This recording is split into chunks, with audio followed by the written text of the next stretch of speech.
Formula ఈ car racing లో మాజీ మంత్రి కేటీఆర్ పై నమోదైన కేసుపై అధికార ప్రతిపక్ష నేతలు పలు విధాలుగా స్పందించారు. తప్పు చేసింది ఎవరైనా చట్టం ముందు సమానమే అంటూ అధికార పక్ష నేతలు రియాక్ట్ అయ్యారు.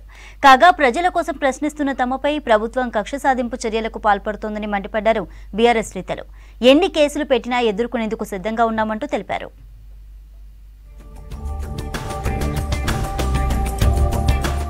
ఫార్ములా ఈ కార్ రేసింగ్ తనపై నమోదైన కేసుపై స్పందించారు కేటీఆర్. ఫార్ములా ఈ కార్ రేసింగ్ లో కుంభకోణం జరిగిందని ఆరోపిస్తున్న ప్రభుత్వానికి చిత్తశుద్ధి ఉంటే అసెంబ్లీలో చర్చ పెట్టాలని డిమాండ్ చేశారు. అసెంబ్లీలో చర్చ పెడితే అన్ని వాస్తవాలను చెప్పేందుకు రెడీగా ఉన్నట్లు స్పష్టం చేశారు కేటీఆర్. నిజంగా ఈ ప్రభుత్వానికి చిత్తశుద్ధి ఉంటే, ఈ ప్రభుత్వానికి ఏమైనా ప్రజలకు వాస్తవాలు తెలవాలన్న విషయంలో వారికి ఏమైనా నిజంగానే ధైర్యం ఉంటే దయచేసి ఈ రేసులో ఏదో కుంభకోణం జరిగిందన్నారు కదా, దాని మీద చర్చ పెట్టండి, మొత్తం సమాధానం చెప్పడానికి నేను సిద్ధంగా ఉన్నానని చెప్పి మీ ద్వారా తెలియజేస్తా ఉన్నాను. ఫార్ములా ఈ కార్ రేసింగ్ అంశంలో కేటీఆర్ పై కేసు నమోదు చేయడంపై అసెంబ్లీలో ప్రస్తావించారు మాజీ మంత్రి ఎమ్మెల్యే హరీష్ రావు. ప్రశ్నిస్తే అక్రమ కేసులు పెడుతున్నారని ఫైర్ అయ్యారు. రాష్ట్ర బ్రాండ్ ఇమేజ్ పెంచేలా పనిచేసిన కేటీఆర్ పై కేసులు పెడతారా అంటూ ప్రశ్నించారు హరీష్ రావు. మేమేదైనా ప్రశ్నిస్తే మమ్మల్ని దబాయించుడు, ఎంక్వైరీల పేరు మీద అక్రమ కేసులు పెట్టుడు, ఇదే కదా మీరు చేసేది. ఇవాళ మా కేటీఆర్ గారి మీద అన్యాయంగా రాష్ట్రం కోసం ఆయన పనిచేస్తే, రాష్ట్ర ఇమేజ్ ను పెంచే ప్రయత్నం చేస్తే కేటీఆర్ గారి మీద కేసు పెడుతున్నారు. ఫార్ములా ఈ రేస్ కేసు విషయంలో కేటీఆర్ అడ్డగోలుగా మాట్లాడుతున్నారని ఫైర్ అయ్యారు ప్రభుత్వ విప్ ఆది శ్రీనివాస్. జైలుకు వెళ్తాననే విషయం కేటీఆర్ కు స్పష్టంగా తెలుసునన్నారు. బీఆర్ఎస్ నేతలు చేసిన ఒక్కో అవినీతి ఆధారాలతో సహా బయటకు వస్తుందన్నారు ఆది శ్రీనివాస్.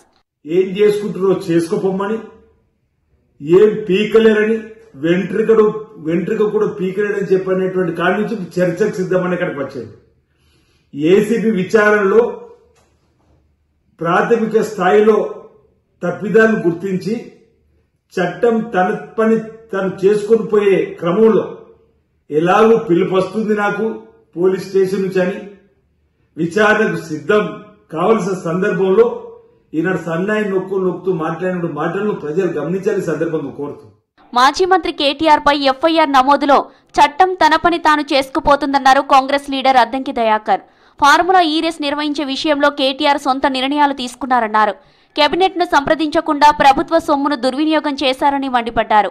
తప్పు చేశాడని తెలిసి అరెస్టు చేస్తే చేసుకోండని మాట్లాడుతున్నారని ఫైర్ అయ్యారు అద్దంకి దయాకర్. ఊరికే బట్టగాల్చి మీదేసుడే, ఆధారాలు లేకుండా అరెస్ట్ చేసుడే అనేది కాంగ్రెస్ ప్రభుత్వం చేయదు. కాబట్టి కేటీఆర్ ఇష్టానుసారంగా ప్రజల నిధులను ప్రభుత్వం రూపంలో దుర్వినియోగం చేయడం అన్నది వాస్తవం.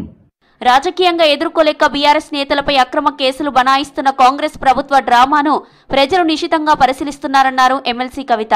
అసెంబ్లీలో చర్చకు ధైర్యం చేయలేని CM Revanth BRS working president KTR పై అక్రమ కేసులు పెడుతున్నారని ఫైర్ అవుతూ ఎక్స్లో పోస్ట్ చేశారు.